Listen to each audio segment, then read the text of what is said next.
좋습니다. 예. 포인트를 있습니다. 아, 이건 뭐죠? 아, 요거. 포인트가 네네네. 여기가 나오나요? 네, 지금 올려주세요. 여기? 밑에 거 누르시면 나와요. 한번 누르시면.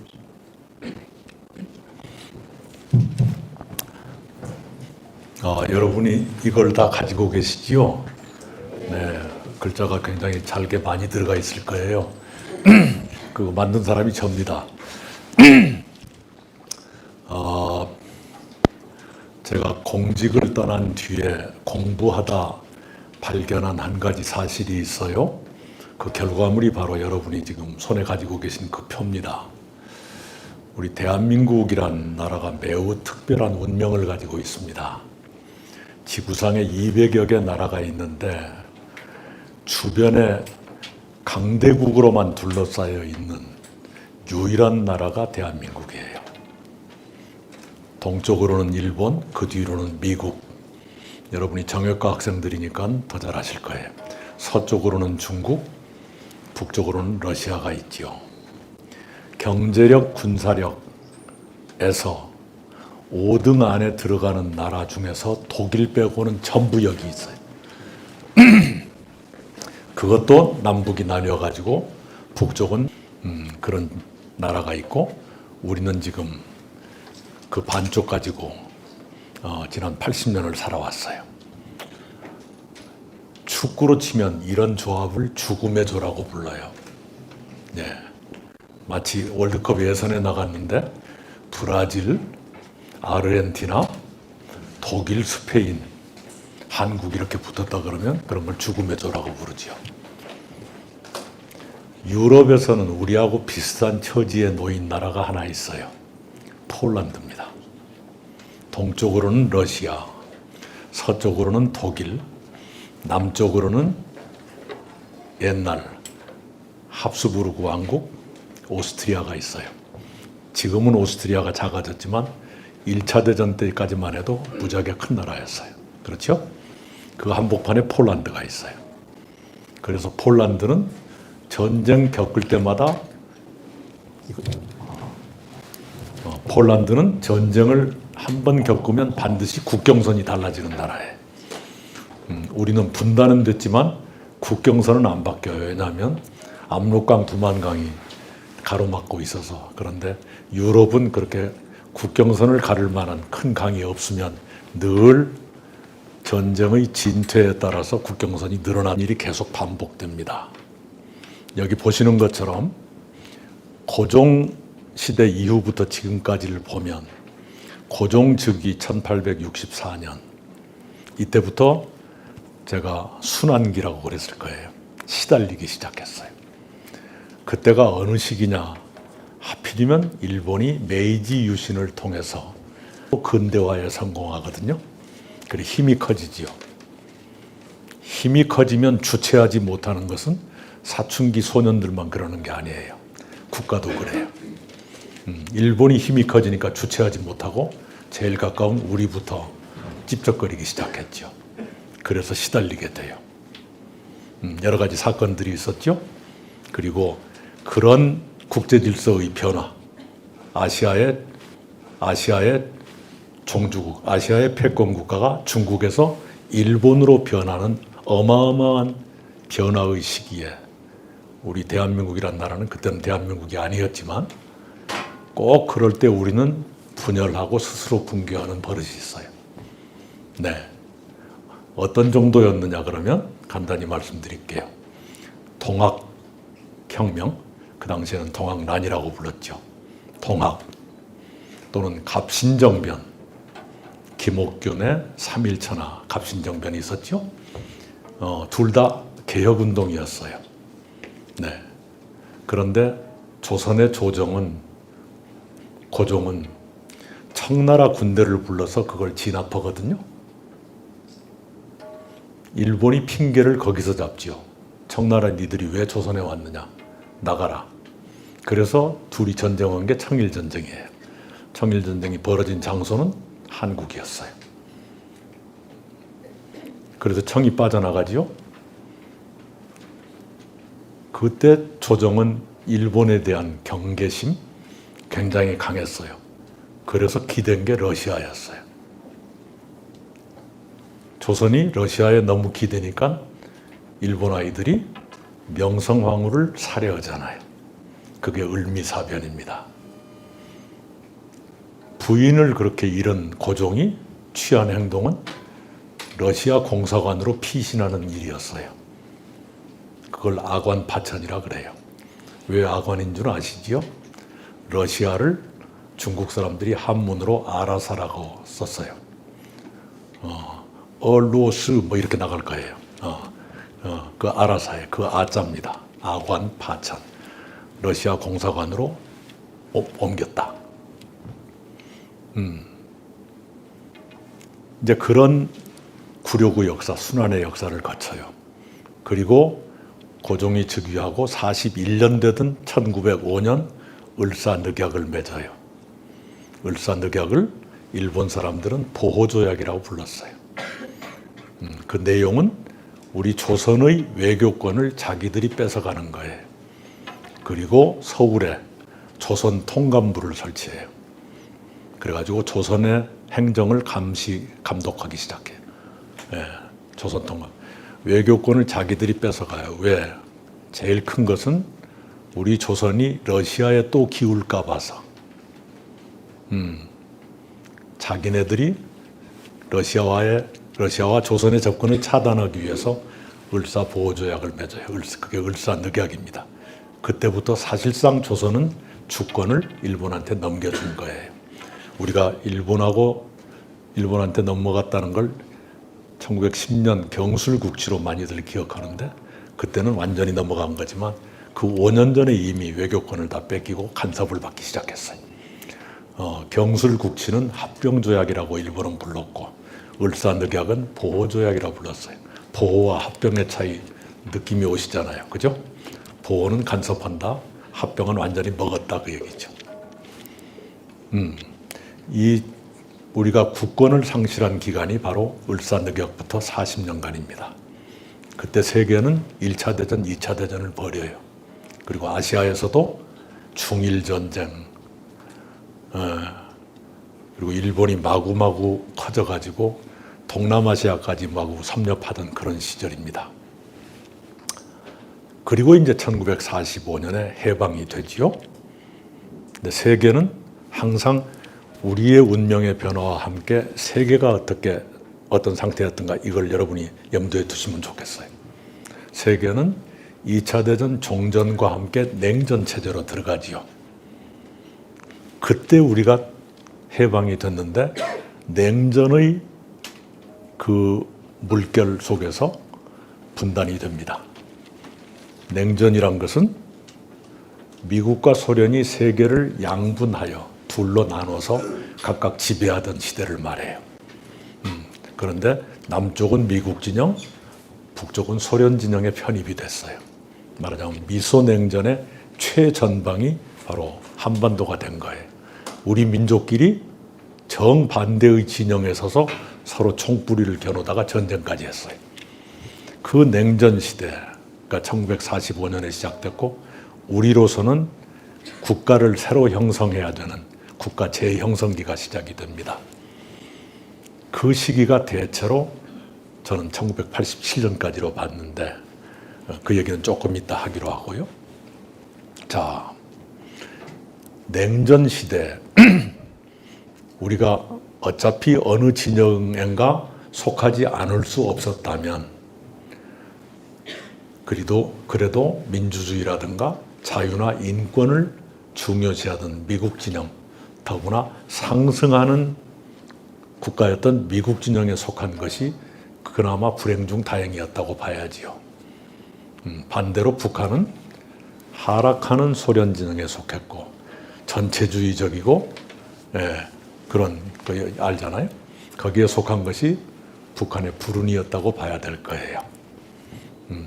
바로 그 얘기를 쓴 것이 작년 노벨 경제학상 공동 수상자들의 책이었습니다. 국가는 왜 실패하는가라는 책이 작년도 노벨 경제학상 수상자 선정의 이유 중에 하나였어요. 그게 무슨 얘기냐 그러면 어떤 국가가 성공하는가 실패하는가, 국가의 성패를 좌우하는 요인이 무엇일까에 대한 수많은 연구가 있었죠. 총균세도 있고요. 지리의 힘이라는 책도 있고 이래요. 대체로 무슨 지형지물의 영향이 크다 이런 학설이 있어요. 예를 들면 큰 강이나 높은 산맥이 있으면 전쟁을 덜 겪는다라든가. 우리 한반도는 높은 산도 없고 큰 강도 없다 보니까 외세가 아무 때나 쳐들어와 가지고 훑고 지나가도 방비할 힘이 없다든가 이런 식의 학설이 있어요. 또 어떤 사람들은 종교의 영향이라든가 이런 걸 강조해요. 그런데 작년도 노벨 경제학상을 받게 한 책 중에 하나, 국가는 왜 실패하는가라는 책은 지리도 아니고 민족성도 아니고 종교도 아닌 것 같다. 국가의 성패를 좌우하는 건 그게 아닌 것 같다. 만약 그것이라면 인종도 똑같고 역사도 똑같고 지리도 똑같은 남북한은 왜 그렇게 다르냐? 왜 남쪽은 성공했는데 북쪽은 실패했느냐? 그건 지리적인 요인이 아니지 않냐? 역사적인 요인도 아니지 않냐? 문화가 다른 것도 아니지 않냐? 그런데 왜 남북한의 성공과 실패가 이렇게 갈라졌느냐? 제도의 차이다. 포용적 제도, 약자를 보호하고 권력이나 부를 분배하려고 하는 제도를 포용적 제도라 그래. 포용적 제도를 갖춘 데는 성공하고 착취적 제도, 강자가 다 먹는, 약자를 외면하는 이걸 착취적 제도라 그래. 착취적 제도를 쓰는 나라는 실패했다. 그 대표적인 모델이 남북한이다. 그걸 쓰신 분들이 작년에 노벨 경제학상을 받았어요. 그 중에 한 분이 네런 에츠모글루, 요즘은 그 발음이 좀 달라져가지고 에즈모 을룬가 뭐 이렇게 돼요. 투르키예 출신의 미국 MIT 교수예요. 그분이 국내 신문과의 인터뷰에서 자기가 한국을 잘 아는데 한국의 가장 큰 골칫거리는 타협을 모르는 양당이다. 그런 말을 했어요. 네. 자, 넘어갑니다. 자, 냉전이 1945년에 시작됐는데 우리는 불행 중 다행으로 미국 진영에 속하게 돼서 안보를 미국한테 의지하면서 그 시기에 경제 발전의 토대를 이루는 일에 매진했어요. 민주주의도 보류하고 인권 침해도 감수하면서 물론 수많은 저항이 있고 탄압이 있었습니다. 우리 여정남 선생 같은 희생자도 계셨어요. 조금 전에 제가 인사드리고 왔습니다. 그랬음에도 불구하고 식민지 신세에서 전후에 해방된 나라치고 가장 성공적으로 경제개발의 궤도에 오른 나라가 우리 대한민국인 건 틀림없고 그 시기에 그게 이루어집니다. 그래서 냉전 시기가 우리에게는 고통스러웠고 냉전이라는 굴레를 씌운 불행한 시기였지만 우리 경제라는 관점에서 보면 허송한 세월은 아니었다 이렇게 볼 수가 있어요. 자, 아까 말씀드린 대로 냉전이란 것은 미국과 소련이 세계를 양분해서 지배하던 시대를 말해요. 다른 진영에 속하는 나라와는 외교도 하지 않았고 무역도 제약을 받았어요. 근데 그 제도가 끝난 것을 탈냉전이라고 불러요.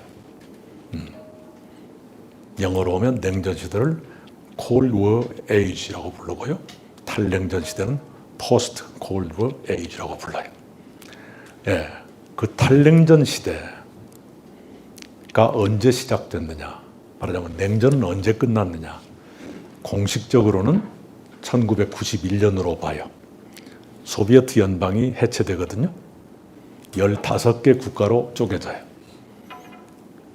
그렇게 쪼개져서 독립된 나라 중에 하나가 우크라이나죠. 옛날에 한 나라였는데 요즘 전쟁을 지금 벌써 3년, 4년째인가 하고 있죠. 네. 그것을 냉전 종결의 공식적인 시점으로 봐요. 말하자면 탈냉전의 시작은 1991년 소비에트 연방, 소련 해체로부터다. 이게 공식적인 견해인데 모든 역사적인 사건은 어느 날 갑자기 이루어지는 게 아니잖아요. 그 전부터 전조가 있어요. 1991년에 소비에트 연방이 해체됐는데 그 1년 전 1990년에는 독일이 통일돼요. 그 1년 전 1989년은 베를린 장벽이 무너져요.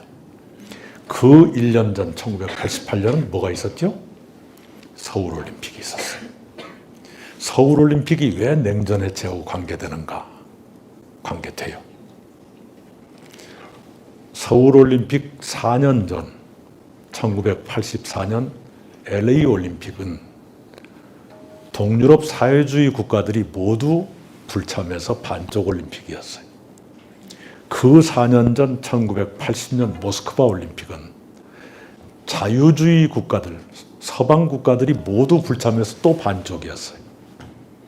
서울올림픽은 8년 만에 동서 양진영 국가들이 모두 참가한 온전체 올림픽이 돼요. 그것은 냉전의 장벽이 허물어지고 있었다는 뜻이지요. 네. 그 2년 전인가 제가 스위스 로잔에 가서 IOC 위원장, 사마란치 위원장을 만나서 인터뷰를 했어요. 당시에 제가 동아일보 기자였습니다. 사마란치 위원장한테 제가 그렇게 물어봤어요. 동유럽 사회주의 국가들이 서울올림픽에 참가할 것 같습니까? 라고 물었더니 훈련하고 있더라. 훈련이란 건 올림픽을 준비하는 훈련이죠. 그게 그때 동아일보의 특종 기사로 실렸어요. 그리고 세월이 한참 흐른 뒤에 2018년 평창올림픽 때는 제가 국무총리로서 IOC 위원장을 만났어요. 북한 좀 참가하게 해달라. 토마스 바흐라는 독일 분이 IOC 위원장인데 그 역사의 변화를 굉장히 제 인생에 큰 보람으로 알아요. 자, 그렇게 해서 냉전이 끝났습니다. 그리고 냉전이 끝나고 탈냉전 시대가 열리는데 서울올림픽이 매우 중요한 계기가 됐었다. 그리고 우리의 운명에서도 탈냉전은 우리에게 크나큰 혜택을 주었어요. 왜 그러냐? 아까 냉전은 미국과 소련이 세계를 나눠서 지배했다라고 했는데 탈냉전은 소련이 사라져서 그 어느 나라도 미국에 도전할 생각을 못하던 미국 혼자서 세계 질서를 주도하던 그 시대를 탈냉전 시대라고 해요. 우리로서는 이제 냉전의 그 굴레, 이거 신경 쓰지 않고 구사회주의권과 마구 수교도 하고 무역도 하게 될 수 있었어요. 그게 우리에게 엄청나게 커요. 우리가 소련과 수교한 게 1990년이에요. 해체되기 직전에. 그 외교 관계가 러시아로 승계돼요. 고르바초프 때 수교했어요. 1992년에는 중국과 수교했어요. 그 사이에 중소 포함해서 32개 사회주의 국가들과 수교해요. 그게 노태우 정부의 북방정책이에요. 한국 외교사상 그만큼 세계 질서의 변화를 빨리 포착하고 그것에 잘 부응해서 우리의 과실로 가져온 것은 전무후무한 사건이에요. 그게 있었기 때문에 김대중 대통령의 남북 정상회담이 실현될 수 있었다고 저는 믿어요. 그런데 놀라운 것은 보수 세력들이 자기네 선배들의 이 위대한 업적을 자꾸 부인을 하려고 그래요. 그쪽하고 접근하려고 그러면 자꾸 시비 걸고 의심하잖아요. 노태우 대통령은 안 그랬는데. 바로 그렇게 32개 사회주의권 국가와 수교를 하면서 우리의 외교의 지평이 넓어지고 경제의 지평도 넓어져요. 그게 탈냉전 시대가 우리에게 준 축복이었어요. 우리의 국민소득이 박정희 시대의 경제개발에 노력했다고 하지만 그 시대에는 몇천 불을 벗어나지 못했어요. 우리의 1인당 국민소득이 $10,000를 넘어선 것이 1994년입니다. 2만 달러가 2006년, 3만 달러가 2017년이에요. 그렇게 압축적으로 우리의 1인당 국민소득이 늘어난 세계 역사의 최초 이래 그렇게 짧은 기간에 개인 소득이 치솟은 건 그 뒤로 중국이 그런 비약적인 성장을 했는데 우리의 기록을 깨뜨린 건 아니에요. 연평균 8% 경제 성장을 20년 동안 계속한 게 우리의 기적이었어요. 그 혜택은 박정희 시대의 경제개발의 기반, 그 위에 탈냉전이라는 세계 질서의 변화가 있었어요. 그런데 축복이란 건 항상 축복만으로 끝나지 않아요. 빛이 있으면 그림자가 있지요. 우리가 중국 소련과 수교할 때 북한은 어떤 심정이었을까요? 자기네 뒷배가 무너지는 것, 자기네 후원자가 앞마당을 남쪽한테 열어주는 것, 이걸 보고 있어야 되는 거죠. 중국 소련뿐만이 아니라 동유럽 국가들, 북한의 오랜 친구들이 죄다 남쪽의 친구가 되고 무역 상대가 돼요. 그리고 자기네가 친구했던 그 정권들은 전부 몰락해 버렸잖아요. 그걸 본 북한은 어떤 생각이 들었겠어요? 위기감을 느꼈겠죠. 근데 우리 노태우 정부가 거짓말한 게 있어요. 1988년 7월 7일 이른바 77선언을 발표해 올림픽을 성공시키기 위한 것이었을 거예요. 뭐라고 발표하느냐? 우리가 중국 소련과 수교하고 싶다. 그 대신 북한이 미국 일본과 수교하는 것도 반대하지 않겠다 이랬어요. 근사하죠? 그런데 우리는 중국 소련과 수교하면서 뒤에서는 북한이 미국 일본과 수교하는 걸 우리가 방해했어요. 말하자면 우리는 탈냉전의 혜택을 보면서 세계는 탈냉전으로 변했는데 우리 머릿속의 북한에 대해서는 계속 냉전적이었던 거예요. 그래 북한은 고립됐습니다. 고립됐어요. 제가 그걸 확실하게 증언할 수 있는 것은 그 시기에 제가 동아일보 도쿄 특파원이었어요. 저를 아는 일본 정치인들이 저한테 따졌어요. 당신들의 혼내가 뭐냐? 진심이 뭐냐? 왜요? 아니, 일본이 북한과 수교하는 거 반대하지 않는다며 막상 하려고 그러니까 왜 그렇게 견제를 하느냐? 그렇게 저한테 항의를 하더라고요. 나중에 보니까 그게 사실이었어요.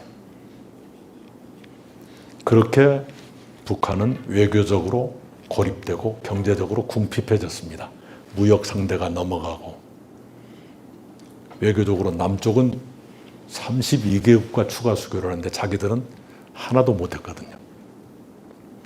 그 고립감 속에서 북한이 시작한 탈출구가 핵무장이었습니다. 그래서 제가 빛과 그림자라고 말하는 거예요. 그리고 공교롭게도 우리가 1인당 소득 $10,000, $20,000, $30,000 이렇게 올라가는 스피드와 비슷하게 북한이 핵무장을 진행시켜요. 우리가 94년에 $10,000였어요. 북한이 NPT 탈퇴선을 한 게 93년입니다. NPT란 건 핵 확산 금지 조약이죠. Non-Proliferation Treaty, 핵 확산 금지 조약이에요. 핵 확산 금지 조약에 가입했다는 것은 핵무기를 개발하지 않겠습니다 하는 약속이에요. 탈퇴하겠다고 말하는 것은 핵무기를 개발하겠다는 뜻이에요. 탈퇴하겠다고 발표했어요. 실제로 탈퇴는 조금 뒤에 나와요. 근데 탈퇴 선언만으로도 위기감이 전 세계를 자극했죠. 그게 바로 1차 북핵 위기라고 부르는 게 그거예요. 자, 우리가 1만 불 돌파했던 94년보다 1년 앞서서 북한이 NPT 탈퇴를 발표해요. 우리가 2만 불 달성하던 2006년에 북한은 1차 핵실험을 시작해요. 템포가 똑같죠? 우리가 3만 불 달성하던 2017년에 북한은 핵무력 완성했다고 발표해요. 말하자면 핵 보유국이 됐다 그 말이에요. 그해 북한은 6차 핵실험을 마쳤고 ICBM 개발에 성공했어요. 대륙간 탄도미사일 개발까지 했어요. 그게 2017년에. 남북한이 일부러 약속한 게 아닐 텐데 그렇게 템포가 비슷해. 서울에 신라호텔 생기면 평양에는 고려호텔 생기잖아요. 희한해요. 자, 그 짐이 두고두고 우리에게 그림자를 들이옵니다. 핵을 가진 북한을 상대해야 된다는 것. 그럼에도 불구하고 우리는 그것은 놓쳤지만 그때 만약 북한이 미국, 일본과 수교하게 내버려 두었더라면 계속 핵무기 개발하도록 미국이 내버려 두었을까? 가정법입니다. 그런 상상을 간혹 해요. 우리가 조금 단견이었지 않나. 우리가 탈냉전을 만끽하고 있었다면 북한도 탈냉전의 눈으로 우리가 봤더라면 어땠을까? 그런데 우리뿐만 아니라 미국도 일본도 북한에 대해서만은 냉전적인 자세를 그대로 지켰어요. 그 결과가 핵무장으로 나타났다. 그것이 원인의 모든 것은 아닐지 모르지만 그런 생각을 저는 개인적으로 해요. 자, 그 탈냉전 시대 우리에게 아주 고속의 번영을 주었고 북한 핵무장의 시기가 됐던 그 탈냉전 시대가 끝났습니다. 그것이 우리가 지금 새로운 위기에 처하고 있는 원인 중에 하나예요. 탈냉전이 언제 끝났냐? 학자들은 많이 견해가 왔다 갔다 해요. 2008년 글로벌 경제 위기로 끝났다는 학설이 있고요. 트럼프가 1기 집권 때 미중 무역 전쟁을 했는데 그것으로 탈냉전이 끝났다. 그게 2016년입니다. 그런 학설이 있어요. 그런데 공식적으로 보면 미국이 탈냉전이 끝났다고 선언한 게 있어요. 그게 2022년 10월입니다. 백악관에서 해마다 내는 연례 국가안보전략 보고서가 있어요. 국가안보전략 NSS, National Security Strategy Report라는 게 있어요. 그 안에서 그때 바이든 행정부였는데요. 탈냉전은 최종적으로 끝났다. 미국이 주도했던 세계 질서를 바꾸려는 의지와 능력을 가진 국가가 탄생했다. 그게 중국이다. 중국은 미국에게 유일한 경쟁국이 됐다. 이렇게 발표해요.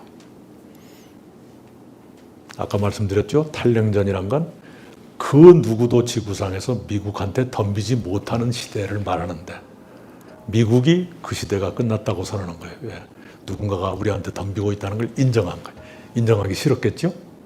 그러나 인정한 거예요. 자, 탈냉전이 끝났다는 게 우리에게 어떤 의미가 있느냐? 지금의 시대를 이해하는 데 필요해요.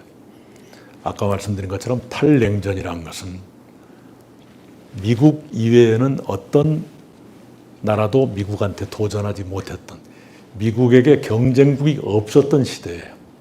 그러다 보니까 우리는 누구하고 무역을 하건 외교를 하건 미국 눈치를 안 봐도 돼요. 왜? 미국이 경쟁자라고 인정을 안 하니까. 미국이 신경도 안 쓰고요. 우리도 신경 안 쓰고 할 수 있었어요. 그래서 중국과도 무역하고, 그 당시에 중국은 개발이 더딘 나라여서 우리의 공장이자 우리의 시장이었어요. 그런데 지금은 우리의 시장도 아니고 우리의 공장도 아니에요. 우리를 집어삼키려고 하는 나라예요. 그만큼 커졌어요.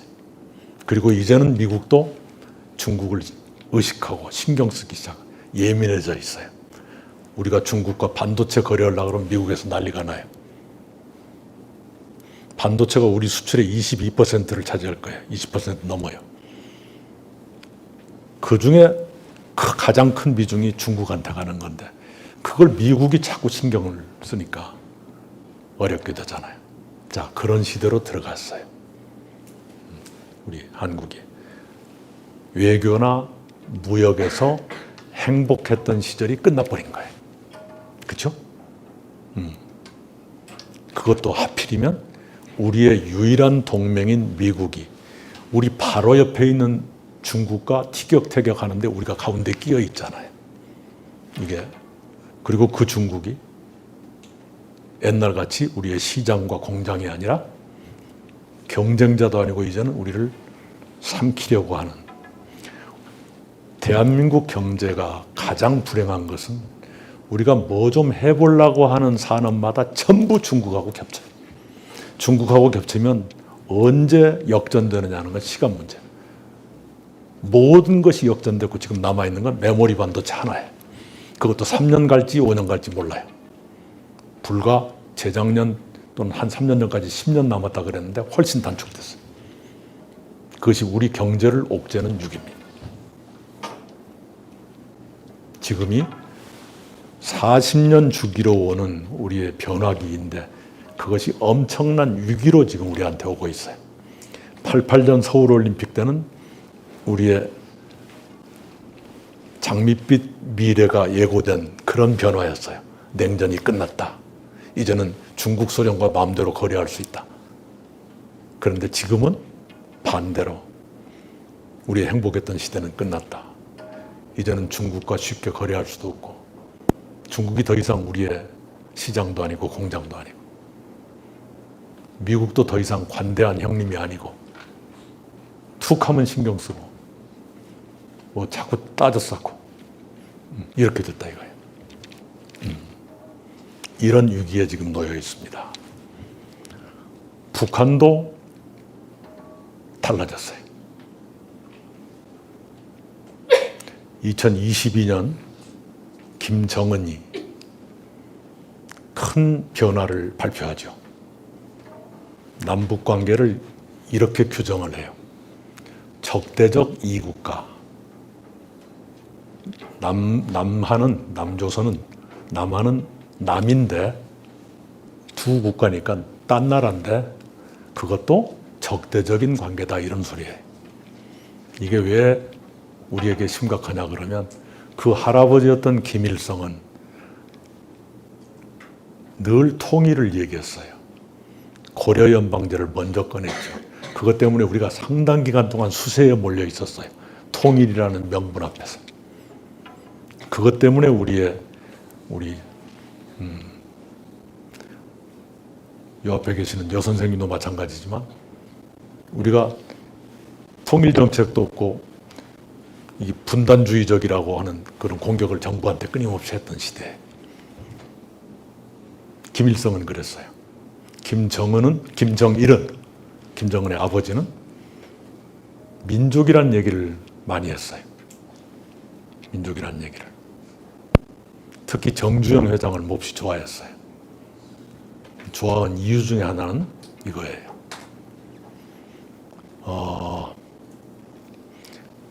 1998년 그 해가 금강산 관광이 시작되던 해입니다. 정주영 회장의 소떼 방북이란 거 있었죠. 소 500마리씩 2번 북한으로 보내요. 그런데 북에서 받아놓고 보니까 나중에 안 건데 그 소 1000마리 중에 새끼 벤 암소가 꽤 많이 들어가 있었어요. 그게 한국인의 정서예요. 그걸 김정일이 굉장히 고맙게 생각했어요. 그래서 현대에게 교류 사업을 많이 주게 된 배경 중에 하나가 소예요. 우리 정주영 회장님도 대단히 한국적인 정서를 가진 분이죠. 가난한 형제들에게 소를 보냈는데 새끼를 가진 암소들을 보기에는 한 마리인데 사실은 두 마리잖아요. 네, 그런 일이 있었어요. 자, 다시 돌아옵니다. 우리의 지금 위기가 무엇인가? 아까 말씀드렸죠? 편하게 외교하고 경제하던 시대가 끝났다. 북한도 우리하고 교류해서 뭔가를 얻고 싶어 하던 그 시대가 끝나고 이제 쟤들은 남이다 라고 말한다. 북한에 노동신문이 있잖아요. 북한 노동당의 기관지예요. 북한 언론의 대장이죠. 신문사에는 편집국이 있죠. 편집국에는 무슨 부가 있어요. 정치부, 경제부 하듯이. 노동신문 편집국 안에 있는 남조선부가 사라졌습니다. 남쪽 잊어버리자 이거예요. 그러다 보니까 비방 기사도 별로 없지만 점점 우리한테 무관심해져요.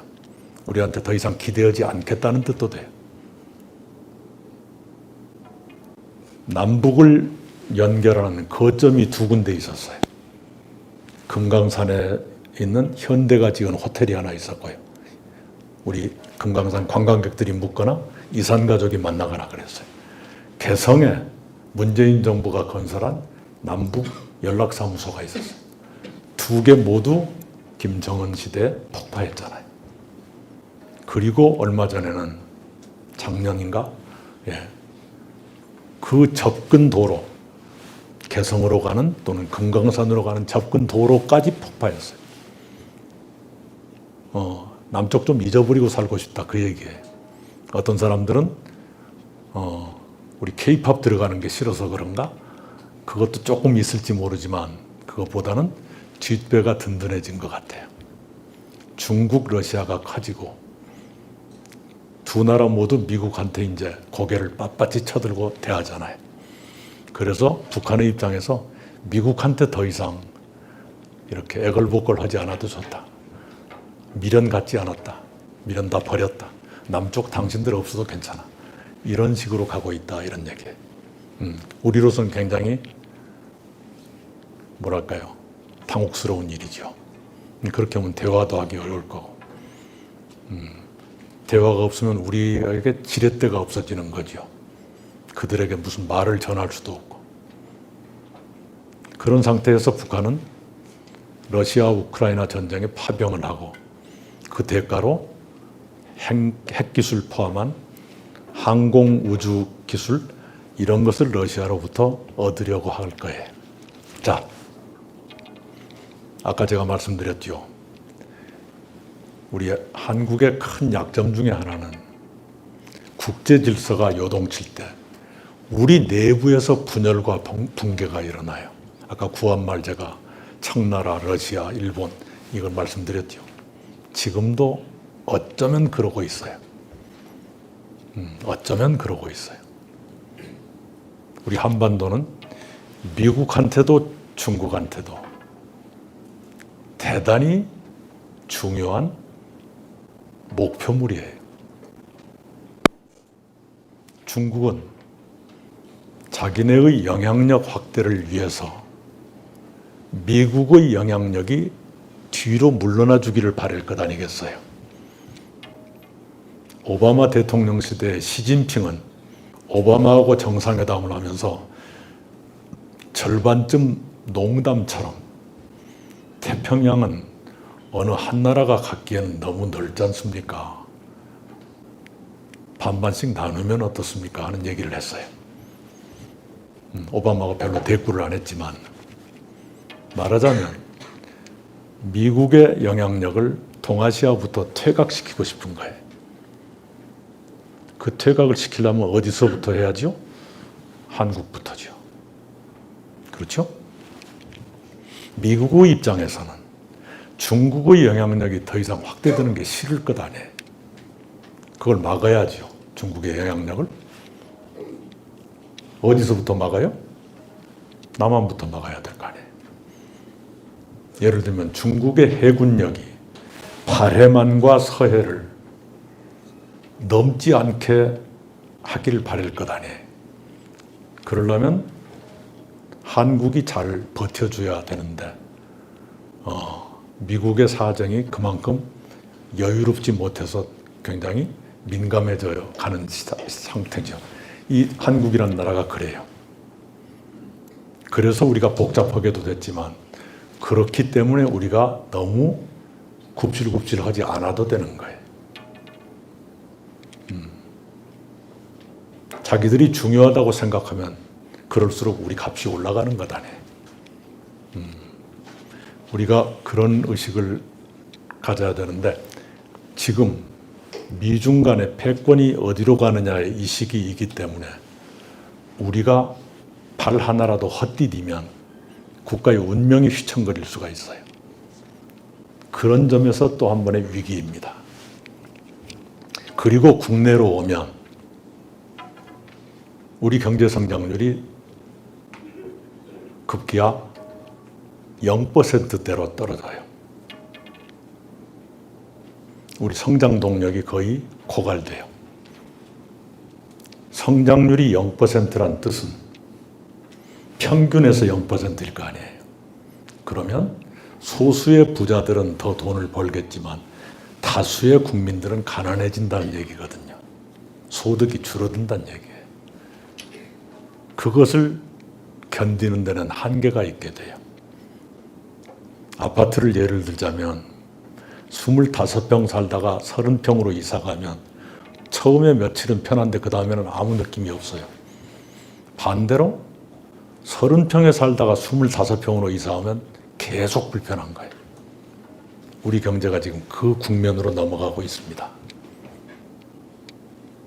그리고 그것이 이미 재산을 형성한 세대가 아니라 이제부터 재산을 형성해 가야 되는 세대에게 기회가 박탈되는, 그래서 청년층이 점점 더 어려워지는 시대로 가요. 그것을 축소사회라고 불러요. 팽창사회. 제가 청년이었을 때는 팽창사회였어요. 웬만큼 공부하면 두세 군데 입사시험 합격해놓고 어디 갈까 고민했어요. 제 동생 중에 한 놈도 삼성하고 대우 합격해놓고 저한테 와가지고 형 어디 갈까 이랬어요. 그래서 내가 삼성 가라 그랬어요. 그런 시대가 있었습니다. 그런데 지금은 축소 시대. 그런 기회가 점점 줄어들어요. 그래서 청년들의 선택의 기회가 거의 박탈되고, 아까도 말씀드린 것처럼 그렇게 된 가장 큰 이유는 우리를 먹여 살릴 산업이 거의 사라져버린, 한두 개쯤 지킬 법도 했는데 지난 몇 년 동안 허송했어요. 제가 한 5년 전쯤에 SV 인베스트먼트라는 회사가 있어요. 박아묵의 사장님이신데 대기업과 관계없는 독립된 투자회사 중에 랭킹 1위의 회사가 있어요. 이러면 여러분한테 아무 실감이 안 올 거예요. 방탄소년단의 초기 투자자로 성공했어요. 그러면 금방 알죠. 그 다음에 방시혁 씨한테 넘어갔어요. 그 사장님을 제가 만났어요. 사장님, BTS에 투자해서 성공하셨는데 이번에 발을 뽑았습니다. 사장님이 보시기에 가장 좋은, 우리에게 가장 희망 있는 투자처는 뭡니까? 바이오입니다.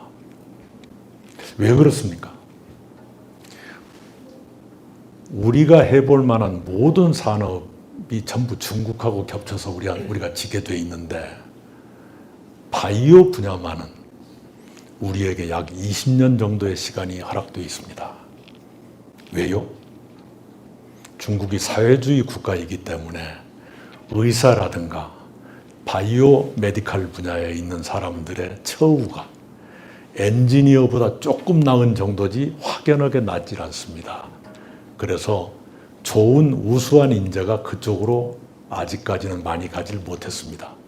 그런데 우리 대한민국은 80년대부터 공부 좀 한다는 친구들이 죄다 의대 가다 보니까 거기를 그 출신들이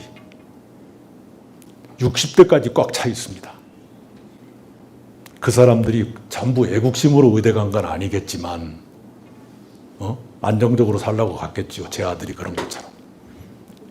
그러나 하다못해 5%나 10%라도 기업가 정신을 가졌거나 연구를 좋아하거나 뭔가 우리 공동체에 기여하고 싶은 마음이 있는 사람이 있을 것 아닙니까?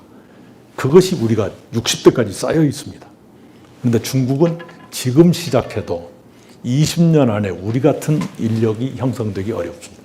이 기간에 우리가 빨리 챙겨야 됩니다. 라고 했어요. 제가 그때 똑같은 시기에 삼성경제연구소를 셀이라 그러죠. 삼성경제연구소의 대장을 삼성그룹에서는 사장이라고 불러요. 차 사장님을 만났어요. 한때 제 경제 과외 선생이었어요. 간혹 뵙고 배우고 그랬어요. 똑같은 질문을 했어요. 삼성이 계속 살아남기 위해서 반도체 다음에 투자해야 될 곳이 어디입니까? 했더니 바이오입니다. 왜 그렇습니까? 우리가 이미 갖고 있는 자산이 있습니다. 우선 건강 정보가 가장 완벽하게 갖추어져 있는 것이 대한민국입니다. 강원도 원주에 가면 심평원이라고 있어요. 건강보험 심사평가원. 거기 가면 상황실이 있는데요. 그냥 그 데이터가 실시간으로 막 왔다 갔다 해요. 그거 보고 중동 어떤 나라 보건복지부 장관이 야 우리하고 뭐 하자. 끝내달라 그러네요. 예. 자, 그런 게 다 이제 그 기회를 놓쳤어요. 몇 년 동안 허송했습니다. 게다가 정치적으로 지금 이 위기잖아요. 정치적 내전이 지금 3년째 계속되고 있어요. 대통령 선거를 곧 하게 돼 있는데 내전의 당사자 중에 누군가가 대통령 될 가능성이 높잖아요. 그러면 공격 수비가 바뀔 뿐이지 내전은 계속될 것 아닙니까? 이것을 어떻게 좀 몇 년이라도 종식했으면 좋겠는데 그게 어려울 것 같이 보여요.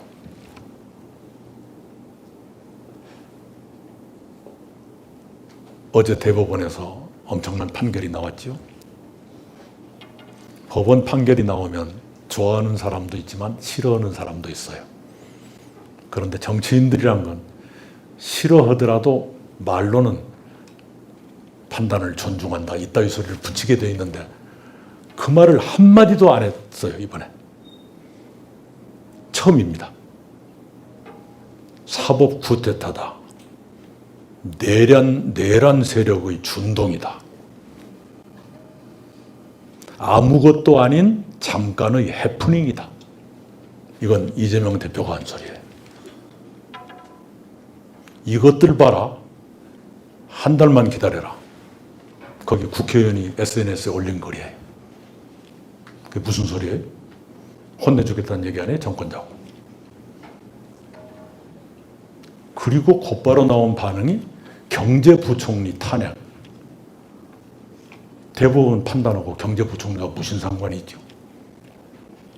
검찰총장 탄핵.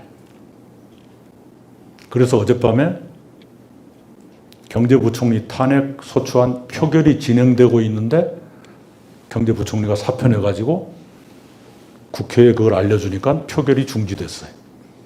그래서 지금 교육부총리가 대통령이 되는 사태가 오늘 0시를 위해서 시작됐습니다.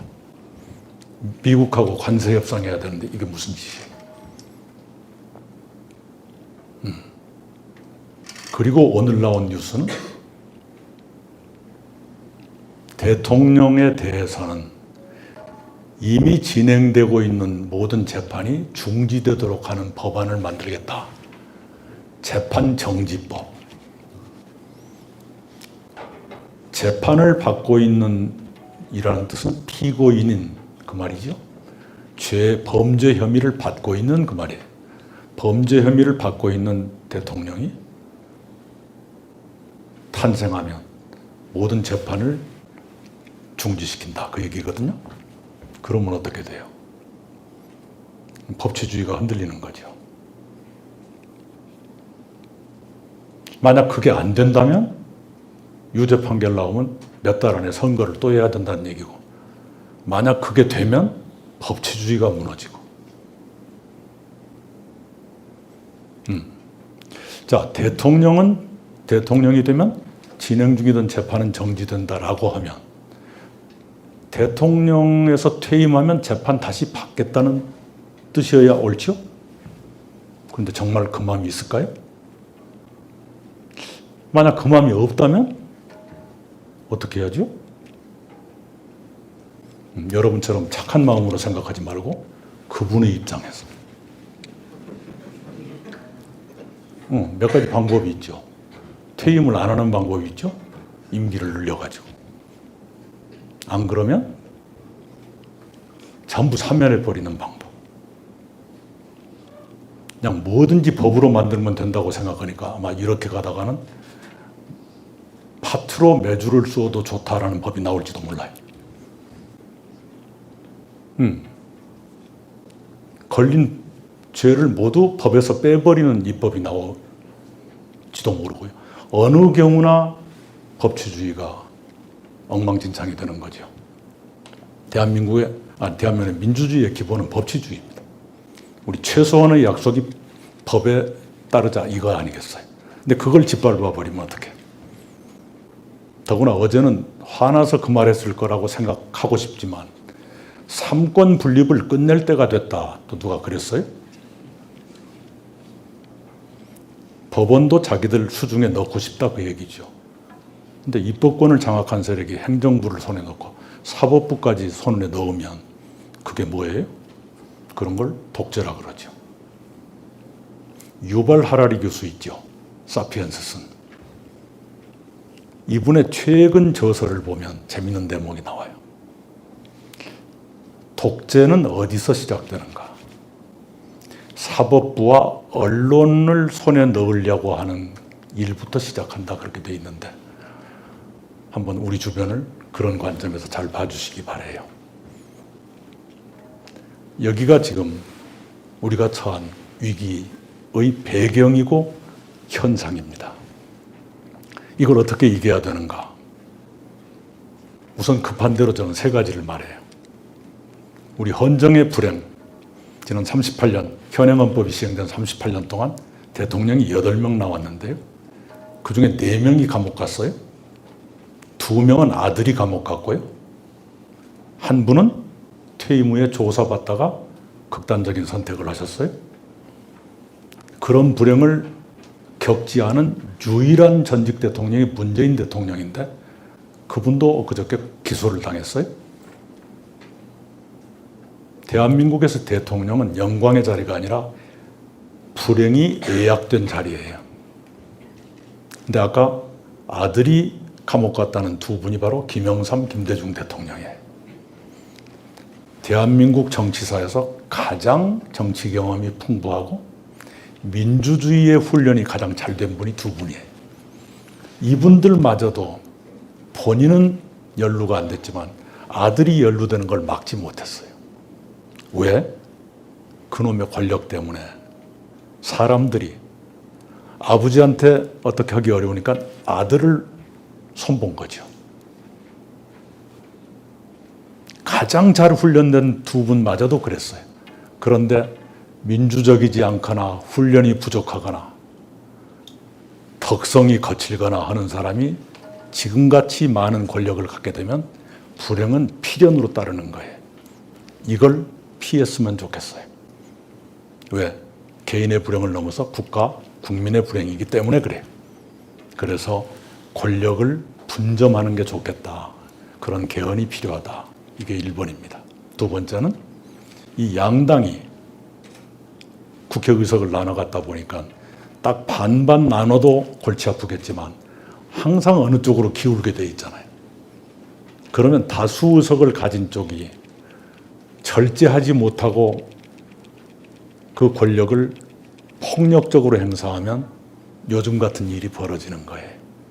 그래서 다당제로 가는 게 필요하겠다.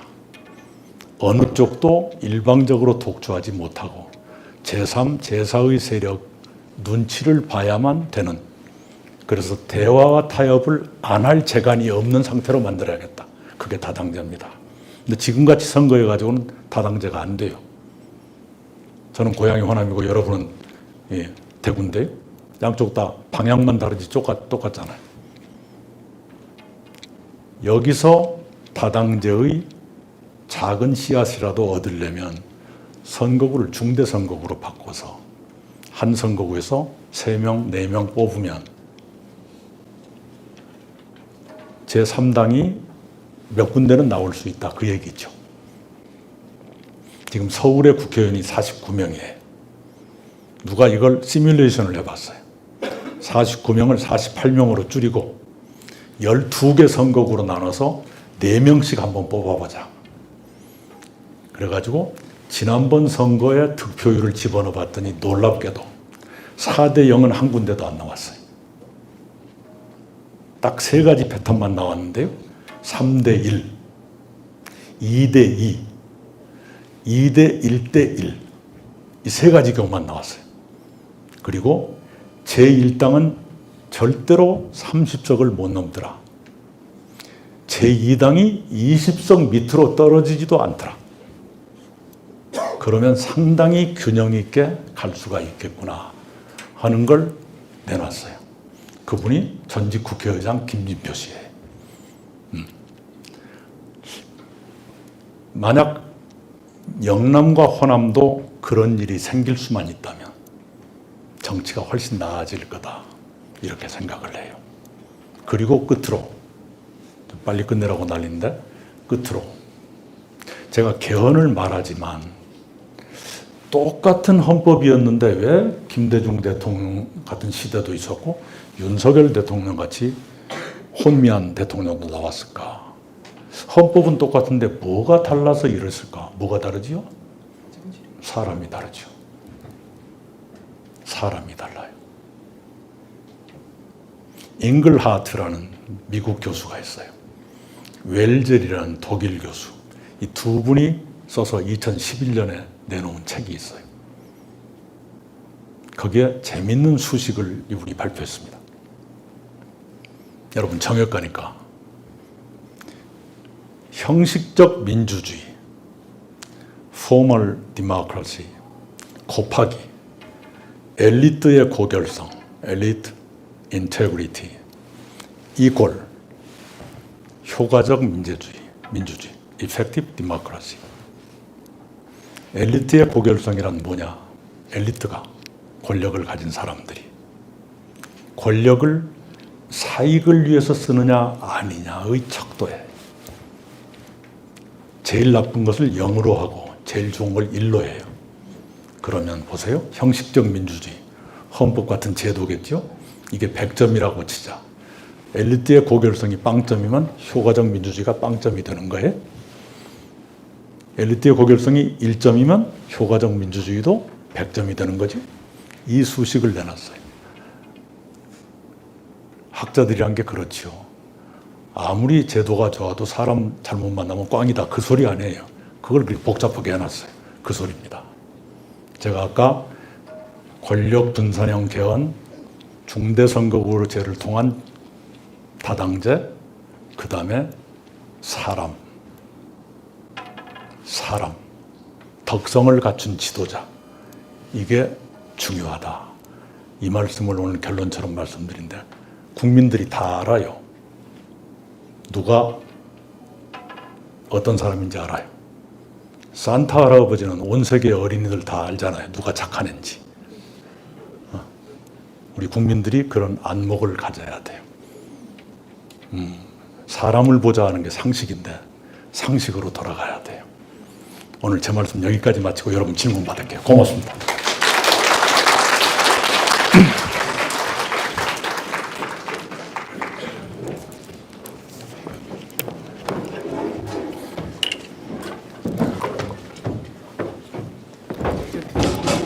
앉아서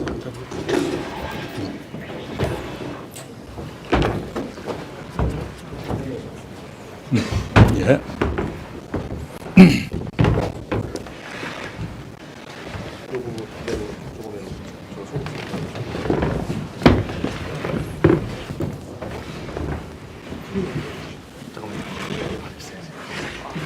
왜?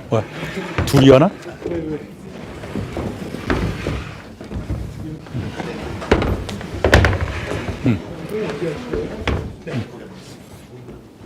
아, 의자가 하나 더 오는가요? 아, 네. 아이고. 네, 알겠습니다.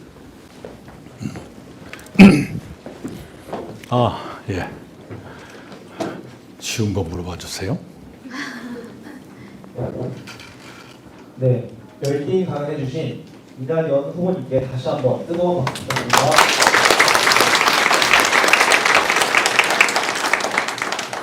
네, 이제 제 소개를 하겠습니다. 안녕하십니까? 저는 개회와 사회를 맡은 정치외교학과 제74대 학생회장 연동규입니다. 지금부터 발제를 시작하겠습니다. 발제 이후에는 청년 토크쇼를 통해서 깊이 있는 이야기를 나눠보도록 하겠습니다.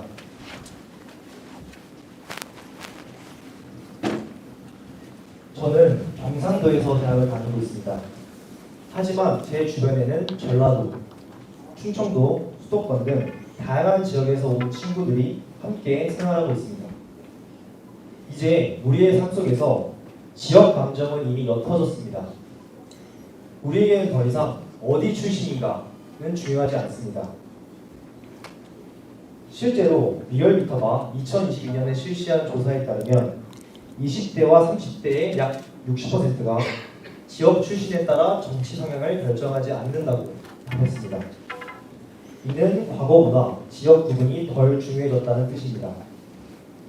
그러나 이미 사라졌다고 여겼던 갈등의 유령은 아직도 어른들의 사회 속에서 살아남아 우리에게 갈등을 강요하고 대립을 조장하고 있습니다. 선거철이 되면 정당들은 특정 지역을 기반이라 부르며 예산, 공공기관, 인프라 분배를 두고 특혜와 편향된 발전을 주장합니다. 우리는 어느새 우리와 상관없는 갈등에 휘말려 서로를 끊임없이 적대하고 끝없는 폭력을 반복하고 있을지 모릅니다. 우리는 지금 정치가 청년을 따라오고 있는가? 라는 질문을 던져야 합니다. 우리가 해결하고자 했던 갈등의 대한민국이 정치의 언어가 되어 여전히 우리의 곁에 서 있기 때문입니다. 하지만 오늘 이 자리는 과거의 갈등을 비판하는 데서 끝나지 않습니다. 우리의 삶과 가까운 언어로 새로운 연결과 공존의 정치를 상상해보는 자리입니다. 새 술은 새 부대에 담아야 합니다. 우리는 새로운 비전을 갈등이 끝난 새 시대에 담겠다는 믿음으로 그리하여 시대 앞에 비겁해지지 않겠다는 의지로 오늘 이 대화를 시작하려 합니다. 그리고 이 대화의 문을 함께 열어주실 이낙연 후보님께 진심으로 감사드립니다.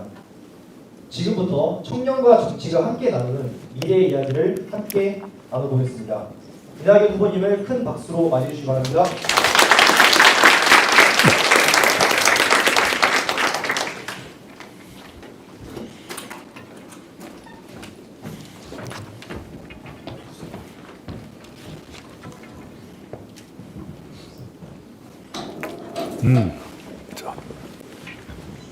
네, 현재 경북대학교 청년 토크쇼 이낙연 후보님을 모시고 사회과학대학에서 진행하고 있습니다.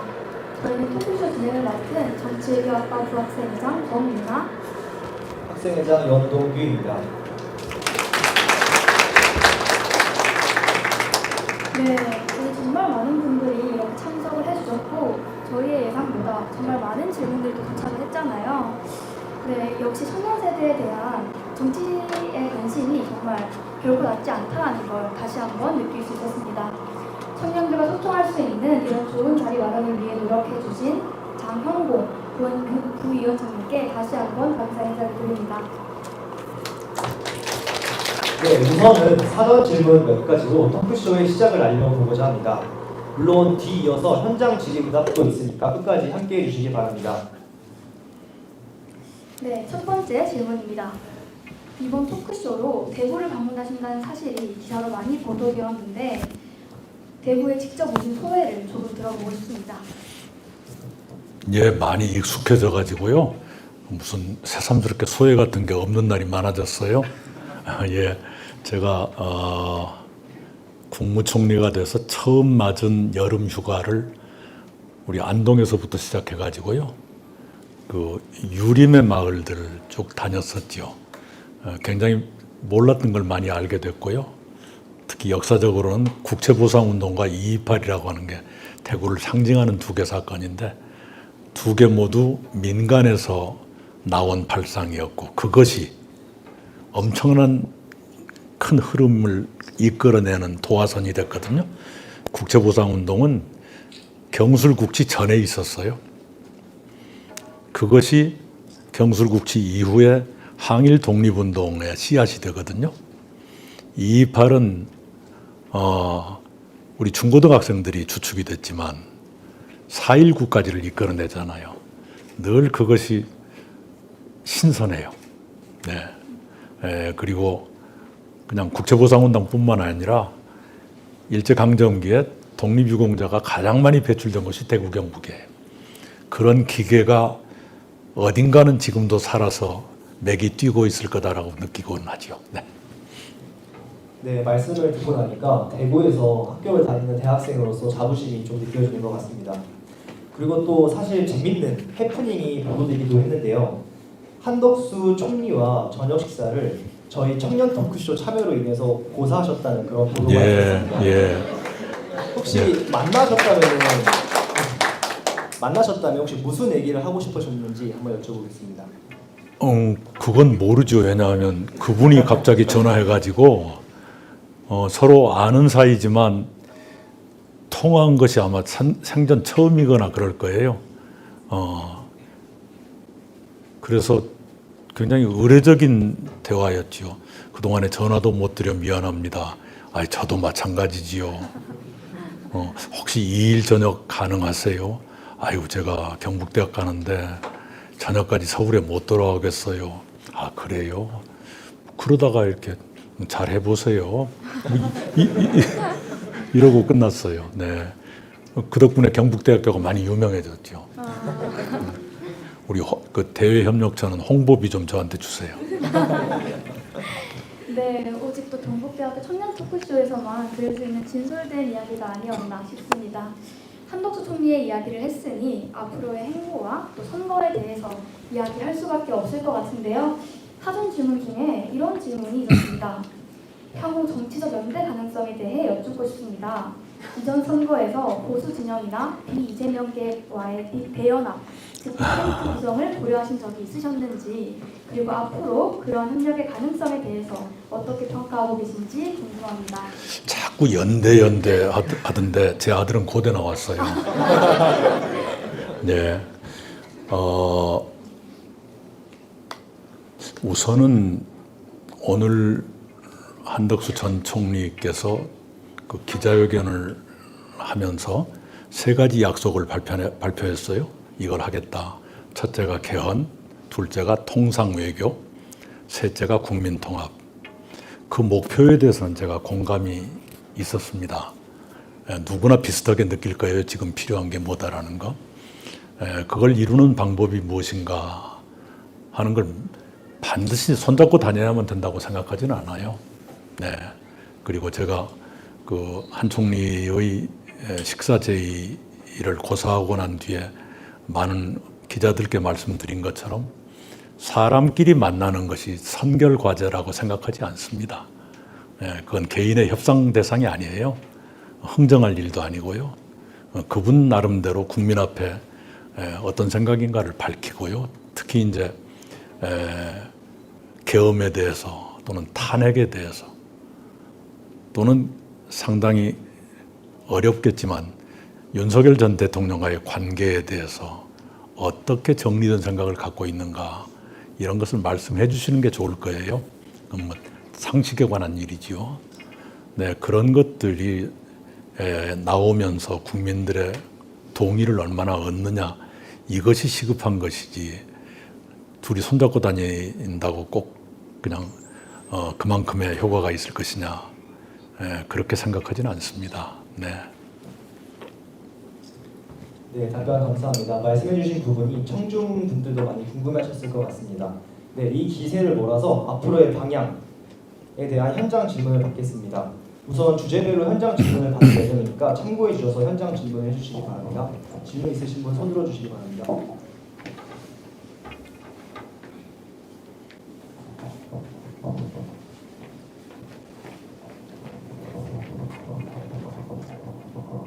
네, 안녕하십니까. 저는 생태학을 공부하고 있는 20살입니다.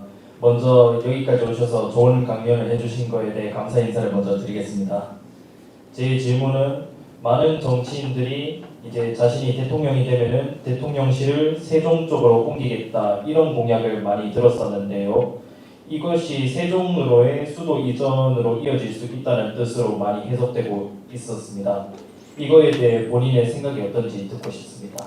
우선은 그 정치인들이 알고 계시리라 생각합니다만은 노무현 정부 때 세종으로 수도를 옮긴다는 문제에 대해서 헌법재판소가 판정을 해가지고 그걸 중지시켰거든요. 그때 헌법재판소가 뭐라고 했느냐면 서울은 관습헌법상의 수도다. 그래서 최소한 청와대와 국회 본회의는 서울을 떠나면 안 된다 그랬어요.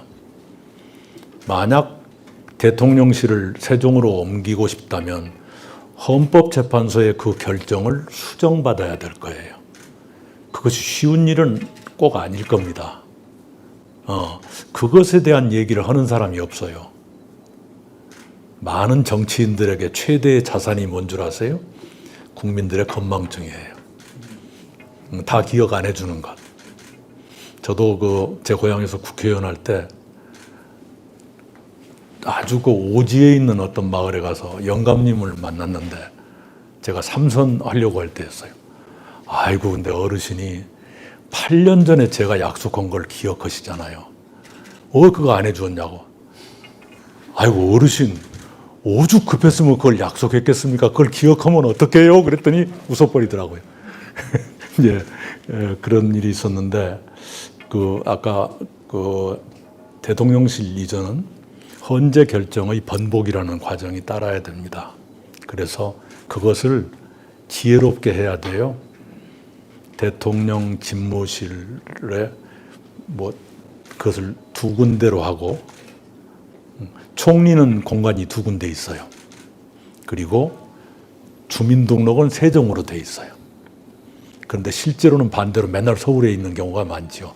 그래서 억지로라도 처음에는 일주일에 사흘 이상 세종시에 있겠다 했는데 안 돼서 이틀로 줄이고, 그 이틀도 점점점 주말에 이틀 이렇게 되기가 쉽더라고요.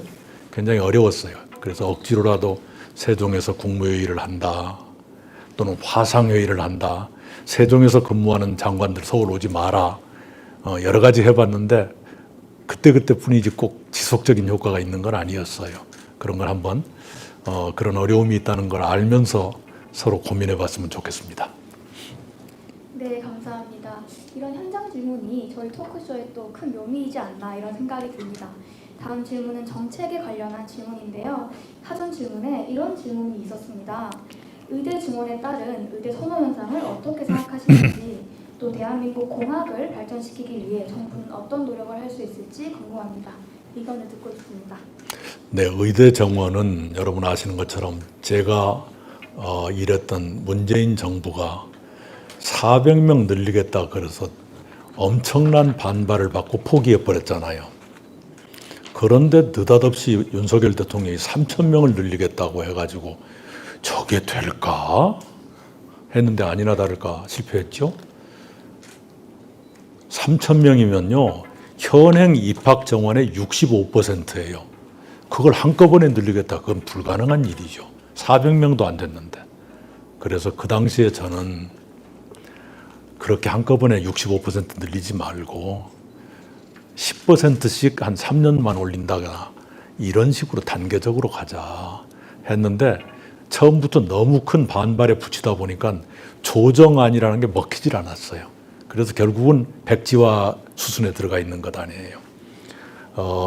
의대 정원은 늘려야죠. 왜냐하면 국민 몇 사람당 의사 한 명이냐 이것에서 아직도 우리가 많이 부족해요. 그리고 고령화 시대에 들어가면 의사가 더 많이 필요해집니다. 그것을 우리가 대비해야 돼요. 대비해야 되고 우리 의료에 대한 세계의 호감도가 굉장히 높아요. 굉장히 높아요. 예를 들면 중동 어느 나라의 국왕이 해마다인지는 모르지만 어느 해 비공식 한국 방문을 2주일 동안 했었어요. 뭐하러 왔나 했더니 건강검진 받고 쉬려고 왔어요. 중동의 국왕이면 세계에서 제일 비싼 병원 아무 데라도 갈 수 있었을 건데 왜 한국이었을까? 의료의 본질은 케어거든요. 인간에 대한 섬세한 이해가 있지 않으면 안 돼요. 근데 한국이 그걸 잘하는 것 같아요. 그런 우리의 매력을 발산해 주어야 돼요. 제가 총리 때 쿠웨이트를 갔었는데 쿠웨이트 국왕이 중동 최대 병원을 세웠어요. 엄청나게 큰 병원입니다. 현관 들어가서 프론트까지 가는데 우사인 볼트가 달려도 1분 이상 걸릴 것 같은 그런 거리였어요. 그런데 거기가 우리 서울대학 병원한테 위탁 경영, 그 병원의 경영을 맡기겠다. 위탁 경영 우선 협상 대상자로 선정하고 몇 년이 지났어요. 위탁 경영자가 아니라 그것을 위한 우선 협상 대상자. 좀 불안정한 법적 지위죠. 그런 상태인데도 이분들이 리갈 마인드가 부족했는지 계속 추가 요구가 있는 거예요. 뭘 더 해달라, 뭘 더 해달라. 예산을 늘려주겠다는 소리는 없고 서울대학으로서는 굉장히 힘들지요. 위탁 경영자로 확정된 것도 아닌데 예산을 늘려주겠다는 말도 없는데 주문만 늘어나요. 그래서 저한테 서울대학에서 총리님 이것 좀 해결해 주십시오. 그걸 주문하려면 예산도 늘려야 된다는 얘기를 저 사람들이 모릅니다. 알겠어. 그래가지고 예산을 얘기하려고 하원 의장을 만났어요. 굉장히 젊으신 분이었습니다. 의장님, 이러이러 됐는데 예산 정액이 따라야 됩니다. 그랬더니 중간에 딴 사람이 조금 이렇게 견제구를 던져요. 병원이라는 게 소통이 중요한데 한국 의사들이 영어가 부족해서 운운해요. 그래서 그 자리에서 쏘아주었어요. 서울대학 병원 의사들은 90% 이상이 미국 유학을 했을 겁니다. 그 의사들에게 무기 체계를 영어로 설명하라 그러면 서투를지 모르지만 병원에서 쓰는 말은 다 합니다. 이래놨어요.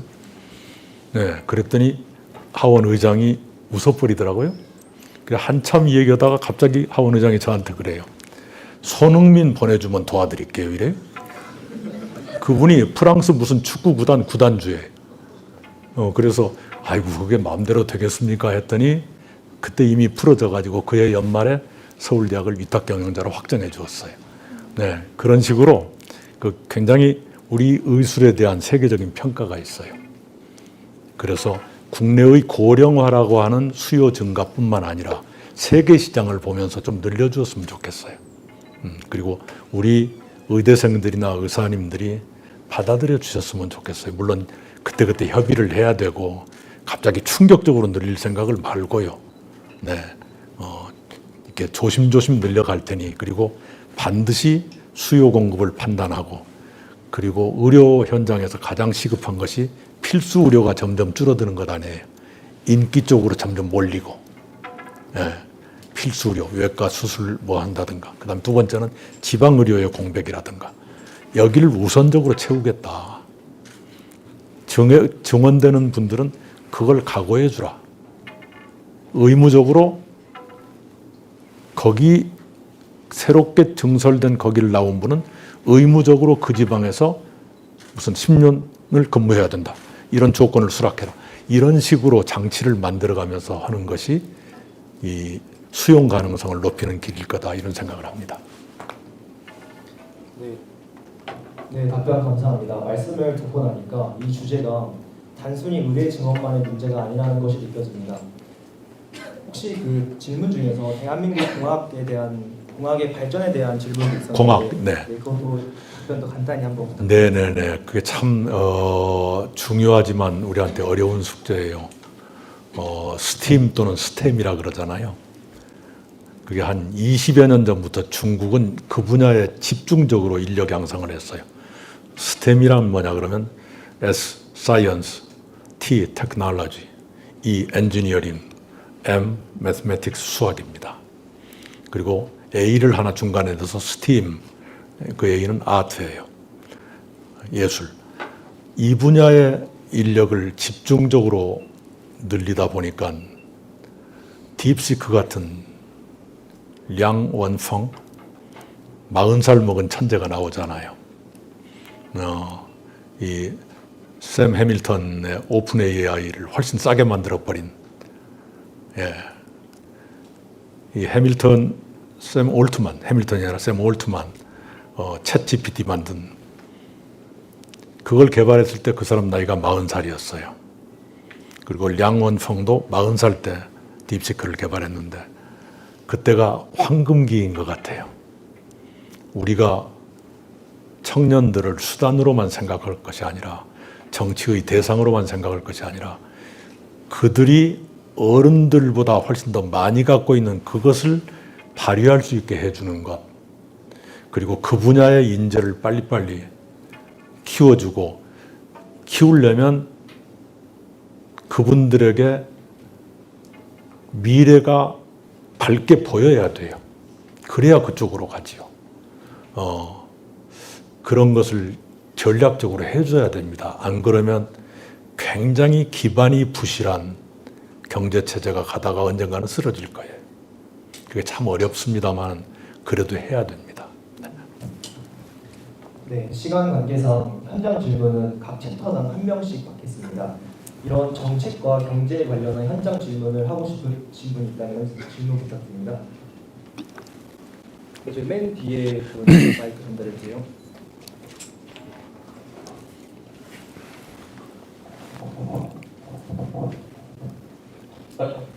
안녕하십니까. 저는 경북대학교 전자공학부에 재학하고 있는 20살 한 청년입니다.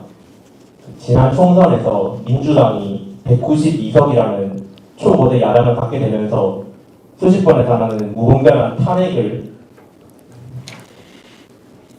강행하는 등의 어떤 횡포를 부리고 있는데, 이에 대한 정책으로 많은 대선 주자들이 양원제를 도입하려고 하는데, 이에 대한 이낙연 전 국무총리님의 생각이 궁금합니다.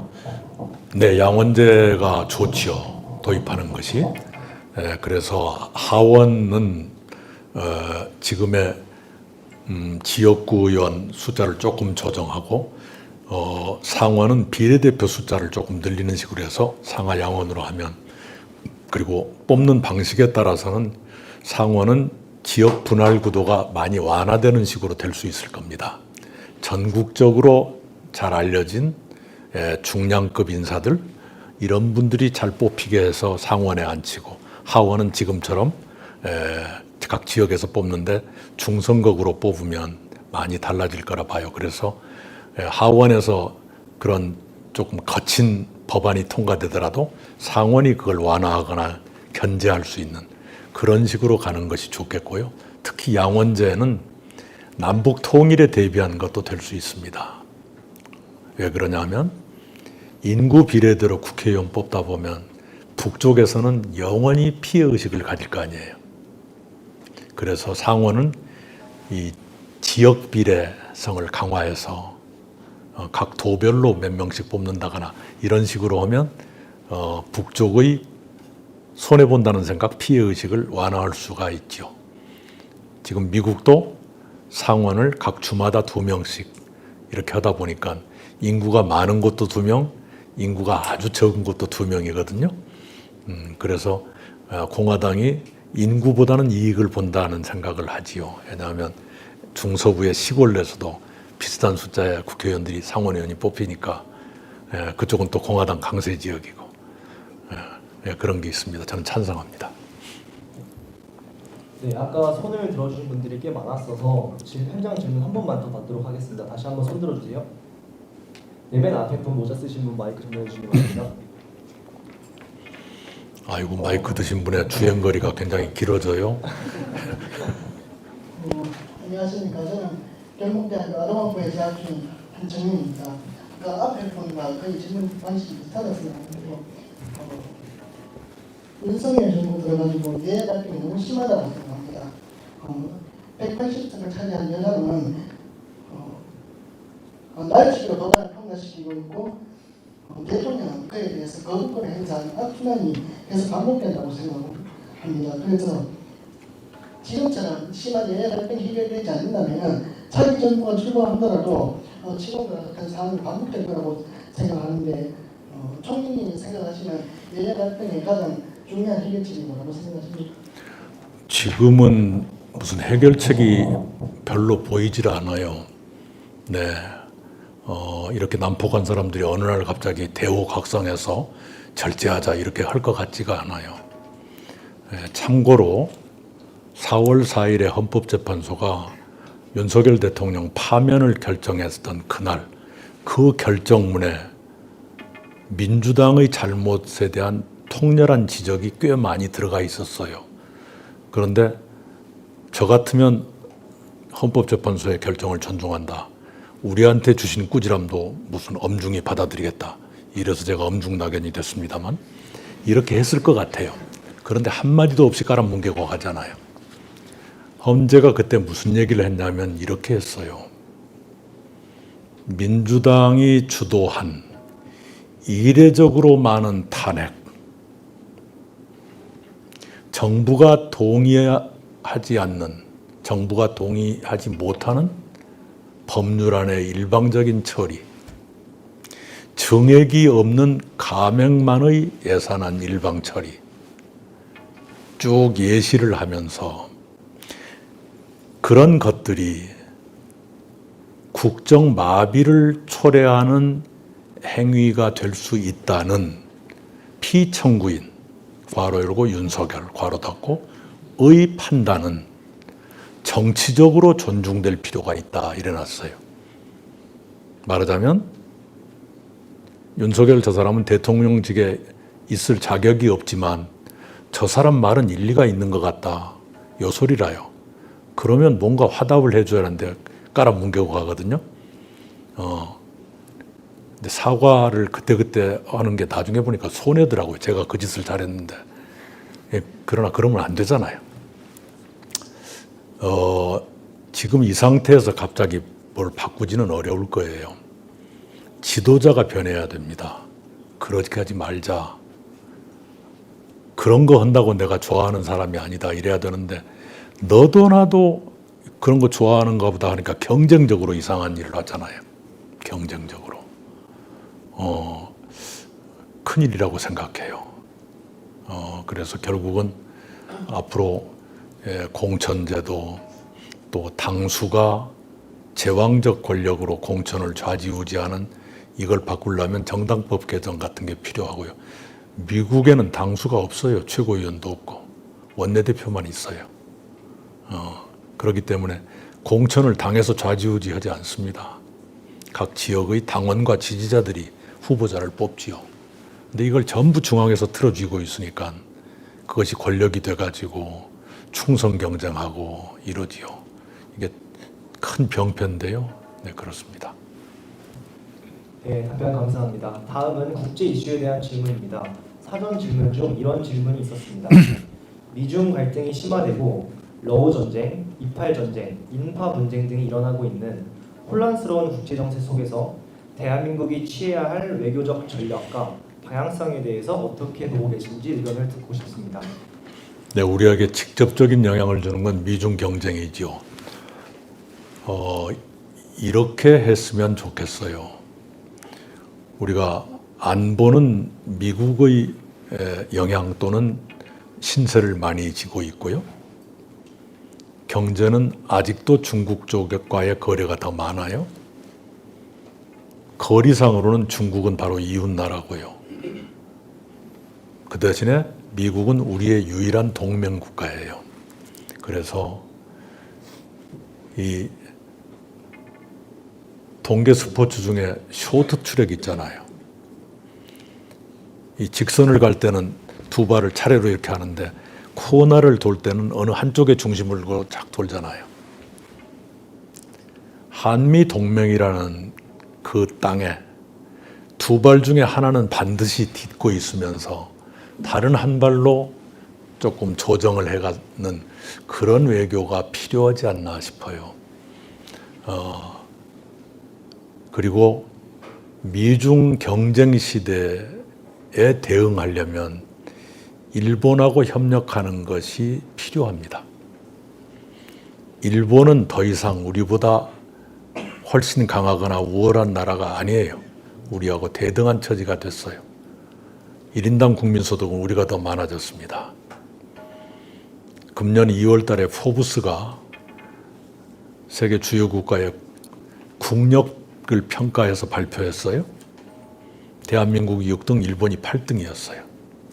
1등 미국, 2등 중국, 3등 러시아, 4등 독일, 5등 영국, 6등 대한민국, 7등 프랑스, 8등 일본, 9등 아랍에미리트 연합, 10등 이스라엘 이랬어요.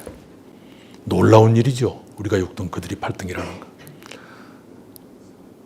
그러니까 우리가 열등감을 가질 필요도 없고 피해의식을 가질 필요도 없어요. 그 대신에 미중 경쟁 시대에 둘이 가운데 끼어 있고 둘이 처지가 비슷하잖아요.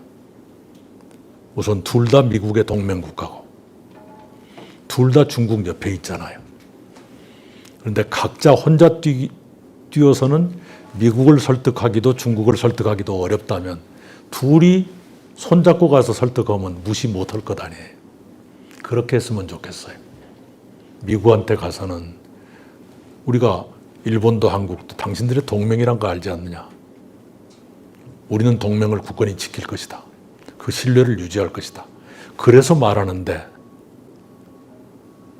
동아시아의 안정을 위해서는 중국과 안정적인 관계를 갖지 않으면 안 된다. 그걸 이해해 주라. 중국과 경제 교류를 해야 우리의 경제가 번영된다. 동맹이 강해지는 건 당신들한테도 이익 아니겠냐. 이렇게 설명을 해야 되고 중국을 만나면 한미동맹, 미일동맹은 역사의 산물이고 현실이다. 이거 인정해라. 북한이 핵무장까지 했는데 우리가 그럼 가만히 있으란 말이냐. 우리가 사드를 배치하고 이런 거 싫으면 북한 핵 못 갖게 해주든지. 그 대신에 우리도 동아시아 국가로서 이웃나라와 안정적 또는 우호적 관계를 갖고 싶다. 당신들도 그 역할을 해주라. 이런 식으로 양쪽을 설득해서 여기를 안정시킬 필요가 있어요. 그 대신에 언제까지일지는 모르지만 한미동맹에 두 발 중에 한 발은 디디고 있어야 한다.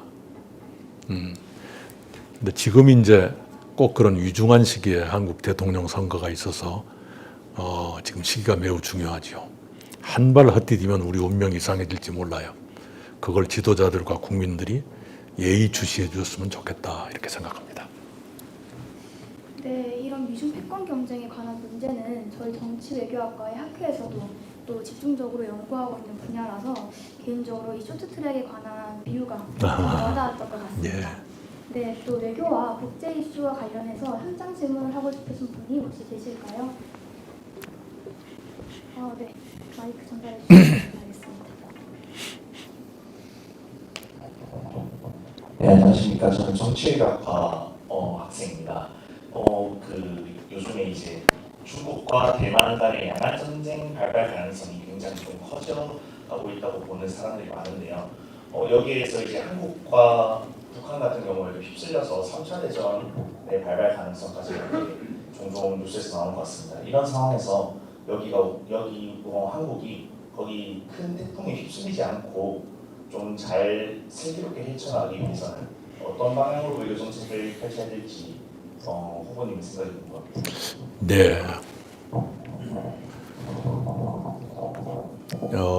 이 지역에서 군사적인 충돌이 금방 생길 거라고 보지는 않는 편입니다.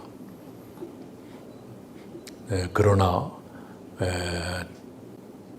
대만 해협에서 충돌이 생긴다면 주한미군을 부분적으로 빼서 그쪽으로 옮기자는 얘기가 나올 수가 있죠. 미국 의회조사국 CRS인가요? 그것이 2010몇 년이든가 꽤 됐어요. 몇 년 됐습니다. 그때 이미 대만 해협 위기 시에는 주한미군 이동을 검토해야 한다는 얘기가 나와 있었습니다. 그래서 우리가 늘 그걸 긴장하면서 봐야 되고, 그걸 미국한테 평소의 소통을 통해서 확신을 심어줘야 될 거예요. 주한미군을 잘못 빼면 당신들이 동아시아에서 2개의 전쟁에 말려들 수 있다. 미국이 제일 끔찍하게 생각하는 것이 2개 전쟁을 동시에 하는 거거든요. 그걸 우리가 경고를 해주는 방법이 있을 거라 생각해요. 대만 해협 위기에 대한 미국의 그 전망, 대체로 언론에 보도된 것이 대체로 틀립니다. 지나고 보면. 지금도 틀려가고 있는데 2027년을 굉장히 큰 위기로 봤었어요. 그때가 무슨 중국 공산당 창건 몇 주년 이런 무슨 의미가 있는 해일 거예요. 그래서 시진핑 주석이 그런 해 이전에 중국의 가장 큰 숙제를 해결하고 싶어 할 것이다 라는 추측 때문에 그때를 위기로 봤는데, 제가 만난 미국 하원 외교위원장, 지금은 바뀌었습니다마는 텍사스 출신의 미국 하원 외교위원장은 2023년에 제가 워싱턴 DC에서 만났을 때 2024년 겨울과 2025년 봄이 위험하다 그러더라고요. 근데 벌써 지나고 있잖아요. 왜 위험합니까? 했더니 2가지 이유를 댔어요. 하나는 차이잉원, 요 전번 대만 총통, 여성. 그분이 대만의 안보를 위해서 대만 예산으로 미국 무기를 많이 도입했는데, 대만으로서는 많은 양일지 모르지만 미국 눈으로 보면 형편없이 적었대요. 적어 가지고는 중국을 견제하지 못한다. 중국을 억제하지 못한다. 그래서 미국에서 펀드 계획을 세워 가지고 22종인가? 무기의 종류가 20이라는 뜻이 아니라 무기 체계, 몇 개의 무기가 합쳐져서 하나의 체계를 이룰 거 아니에요. 그러니까 어마어마하지요. 그것을 배치할 계획을 세우고 그 계획이 진행되고 있는데, 그 배치 계획이 22종의 무기 체계를 대만에 배치하는 그 계획이 끝나는 것이 2025년이래요. 그것이 완료되면 지상군이나 또는 항공이나 중국이 어떻게 해볼 수 없는 상태가 꽤 오랫동안 계속되는데, 자기가 중국 지도자라면 그것이 완비되기 전에 칠 것 같다. 그것이 이유 1번이었어요. 이유 2번은 2024년 겨울과 2025년 봄이 미국의 권력 공백기다.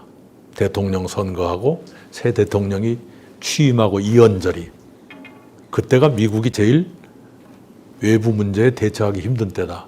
그래서 그때가 위험하다 이랬는데 지나가고 있잖아요. 네. 중국이 늘 말로는 대만은 하나의 중국의 일부에 불과하고 언젠가는 합쳐야 된다. 그것이 무슨 늘 최우선순위의 과제로 이렇게 돼 있는데, 시진핑 주석이 군사력 사용 가능성을 배제하지는 않겠지만 평화적 방법으로 하고 싶다, 뭐 이런 소리를 항상 해요. 보통 중국의 역사를 보면 무기를 가지고 외부를 치는 일은 그렇게 자주 하지는 않습니다. 그래서 긴장은 계속되겠지만 군사 충돌이 쉽게 나지는 않을 것 같다는 생각은 해요. 그러나 어느 경우든 간에 주한미군을 빼면 미국이 취약해지는 지점이 하나 더 늘어난다. 그 생각을 우리가 미국한테 주지시키는 필요가 있다고 생각해요. 네, 어느덧 경북대학교 청년 토크쇼가 마지막을 향해 달려가고 있습니다. 현재 남은 시간이 10여 분 정도 남았는데요. 청년 토크쇼 이후에 수업도 진행되어 있으니까 좀 빠르게 진행해 보도록 하겠습니다. 사전 질문 중에서 마지막 질문 해보겠습니다. 이 마지막 질문 이후에는 현장 질문도 받도록 하겠습니다. 이 질문은 저희도 참 조심스럽지만 꼭 여쭤보고 싶었습니다. 사실 이번 청년 토크쇼에 지금까지는 국민의힘 소속 인사들만 참석해 주셨고 진보 패널 섭외 과정에서는 좀 난항을 겪었습니다. 그래서 행사 자체가 특정 정치 성향을 가진 것이 아니냐 하는 오해도 받기도 했는데요. 총리님께서는 진보 인사 중 처음으로 직접 자리해 주신 분으로서 혹시 이런 상황을 어떻게 보고 계시는지, 특별한 이유가 있다고 생각하시는지 궁금합니다. 짧게 부탁드립니다. 누구 오라 그랬는데 안 왔어요? 아니 누군데? 이재명 대표가 그랬나요? 다른 정치인보다 바쁘잖아요. 일이 조금 더 많아요. 재판소 다니는 일. 예, 예, 뭐 바빠서 그랬겠죠. 네. 네, 답변 감사합니다. 현장 질문 바로 받아보도록 하겠습니다. 네, 저기 뒤쪽에 검은색 옷 입으신 분 마이크 전달해 주시기 바랍니다.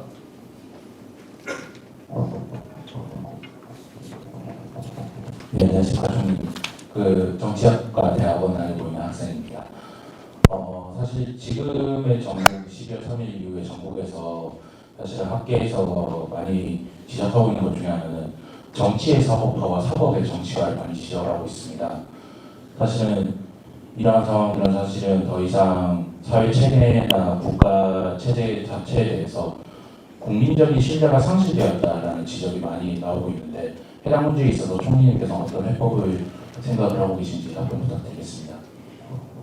그걸 제도로 만들기는 어려울 거예요. 요컨대 둘 다 자기 본분을 제대로 하면 될 텐데 본분을 다 이행하지 못하면서 엉뚱한 짓을 하다 보니까 딴 쪽으로 눈을 돌리는 것 아닌가 싶어요. 큰 비극이지요. 그러다 보니까 양쪽 모두 제대로 이루어지지 않는 그런 일이 벌어지지요. 전당대회 때 돈 봉투 돌린 사건이 있었잖아요. 그게 이제 검찰의 수사를 받고 그 중에 중심 인물 2사람인가 3사람인가는 지금도 감옥에 있죠. 그런데 10명쯤 되는 국회의원들은 한 번도 조사를 받지 않고 소환에 응하지도 않고, 소환에 응하지 않았을 뿐 아니라 그 검사를 탄핵해 버렸잖아요. 이 역전의 현상이 벌어졌어요. 도둑이 순경을 혼내주는 사태가 생겼단 말이에요. 이게 정치의 사법화와 사법의 정치화가 서로 상대 영역을 넘나들면서 분탕질을 하다 보니까 아주 우스운 일이 계속 벌어지는 거예요. 그래서 그 일의 시작, 그 일을 개선하는 일의 시작은 정치 쪽이 먼저 해야 되는 것이 옳다고 생각해요. 제발 좀 절제하고 정치 안에서 해결할 문제는 자기들끼리 해결을 하려고 노력하는 게 좋을 텐데 이상하게 그게 잘 안 돼요.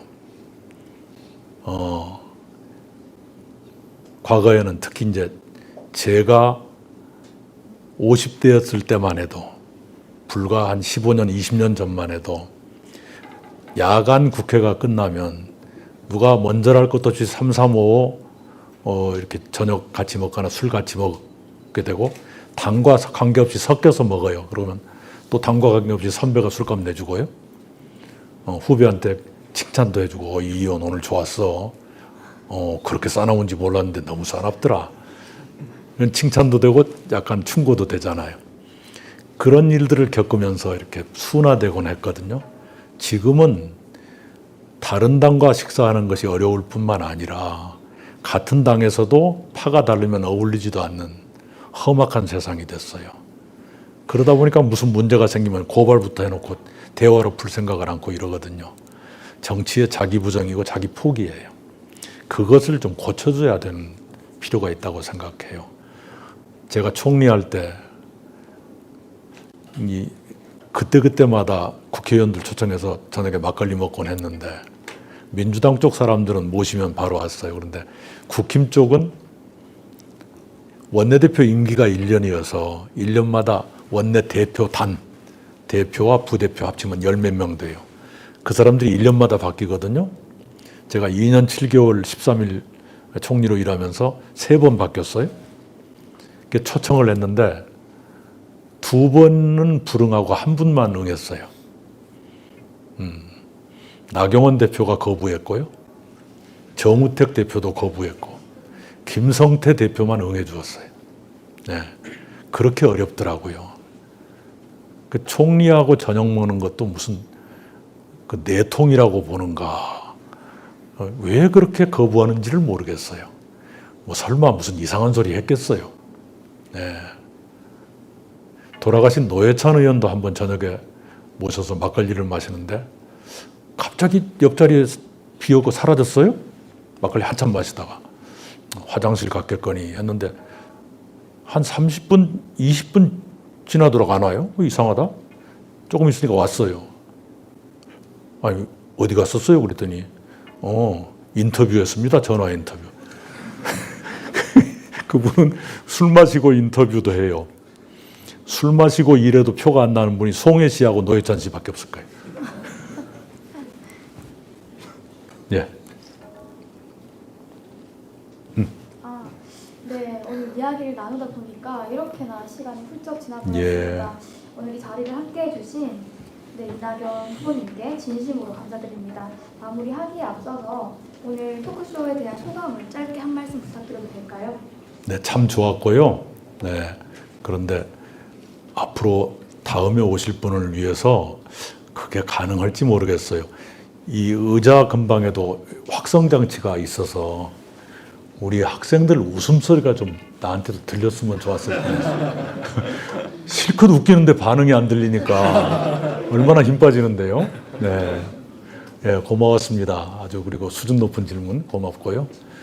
그리고 저한테 물어봐 주신 분 고마운데 안 물어봐 주신 분이 더 고마워요. 고맙습니다. 네, 이낙연 후보님과 함께한 위기의 대한민국 출구는 있는가 경북대학교 청년 토크쇼는 이것으로 마무리하겠습니다. 네, 지금까지 경북대학교 오장활동연구회와 정치외교학과 등불학생회가 함께했습니다. 함께해 주신 여러분 진심으로 감사드립니다. 네.